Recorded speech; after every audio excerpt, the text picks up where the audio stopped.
ঈদের দিনেও আমাদেরকে ডিউটি করতে হয়। বাংলাদেশ রেলওয়েকে যেখানে হাজার হাজার যাত্রী নিরাপদ আস্থার বাহন হিসেবে বেছে নেয়, ঠিক সেখানেই এই বাহনকে সচল রাখতে রোদ বৃষ্টি ঝড় উপেক্ষা করে যে মানুষগুলো কাজ করে থাকেন তারা হচ্ছেন ওয়েম্যান।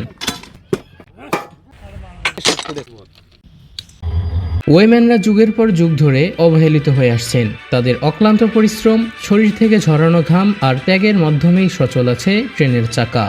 দিনের ন্যায় ঈদের দিনেও আমাদেরকে ডিউটি করতে হয়। ঝড় বৃষ্টি তুফান অপেক্ষা করে আমাদেরকে কাজ করতে হয়। তাদের পক্ষে যেখানে কথা বলার কেউ নেই, ঠিক সেখানেই কাউকে না কাউকে তো কথা বলতেই হতো। তাহলে কে তিনি? তাদের পক্ষে না হয় আমি কথা বললাম।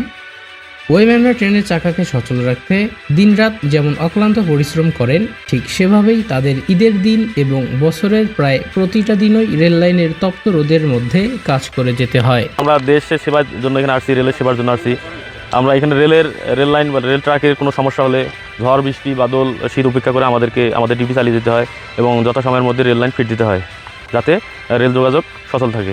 তাই সবার আগে প্রয়োজন তাদের নিত্য প্রয়োজনীয় যে সুযোগ সুবিধাগুলো সেগুলো, এবং তাদের চিকিৎসা ব্যবস্থা, তাদের উন্নয়ন খাতের যে বাজেট সেগুলো সরাসরি তাদের কাছে পৌঁছানোই প্রধান দায়িত্ব ও কর্তব্য হয়ে দাঁড়ায়।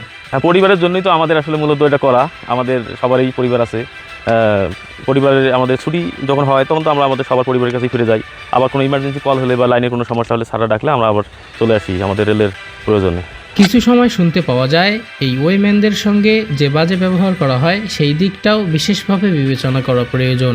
পরিশেষে রেলের এই নীরব যোদ্ধারা যেন তাদের প্রাপ্ত জিনিসগুলো নিজের করে পায় সেজন্য অনুরোধ থাকবে।